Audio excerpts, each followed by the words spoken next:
তো প্রথমে আমরা একটা ব্রাউজার ওপেন করি। তো আপনারা এই সার্চ লিস্টে লিখবেন ফিক্সেশন। তো এই ফিক্সেশন লিখে এখানে ক্লিক দিবেন।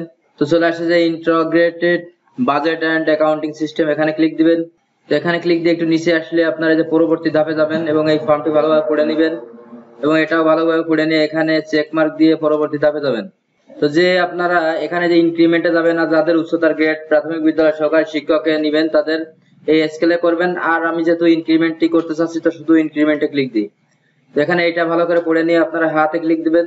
তো এখানে বেসামরিক প্রাইমারি স্কুলের বেসামরিক ক্ষেত্রে যাবে। তো এখানে বেসামরিকে ক্লিক দেই।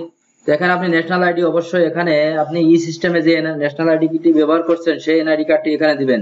তারপর আপনি ভেরিফিকেশন নাম্বার দিবেন, এখানে হাইফেন ব্যবহার করবেন। ওকে, এরপরে এই ক্যাপচাটি এখানে পূরণ করে দিবেন, এরপরে লগইনে ক্লিক দিবেন। তো পরবর্তী ধাপে লগইন করার জন্য অবশ্যই আপনার যে ই সিস্টেমে যে মোবাইল নাম্বারটি ব্যবহার করছেন এই ই সিস্টেমে একটি কোড যাবে 4 সংখ্যায়, সেই কোডটি দিয়ে ভেরিফাই করবেন। তো এখানে একটি ই সিস্টেমের কোড যাবে প্রাইম মোবাইলে।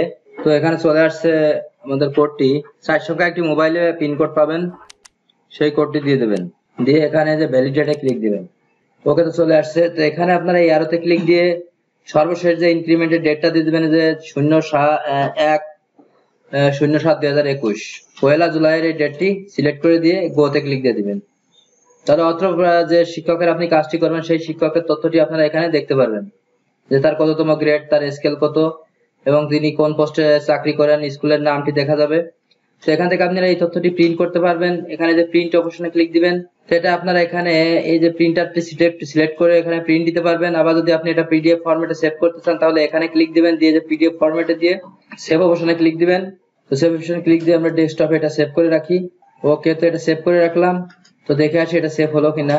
তো দেখতে পাচ্ছেন যে এখানে অলরেডি এখানে এটা সেভ হয়ে গেছে। তো দেখতে পাচ্ছেন যে এটা পিডিএফ ফরম্যাটে অলরেডি সেভ হয়ে গেছে। তো এইভাবে আপনারা পিডিএফ এ সেভ করে রাখতে পারেন। আবার এখান থেকে ডাইরেক্টলি আপনারা প্রিন্টও করে নিতে পারেন।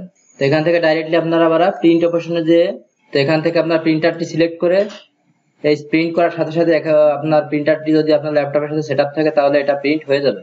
এভাবে এবং কাজ সর্বশেষ যে কাজ সব শেষে কাজের শেষে এখানে যে লগ আউট অপশন আছে, সেই লগ আউট অপশনে ক্লিক দিয়ে অবশ্যই আপনার সিস্টেমটি লগ আউট করে রাখবেন।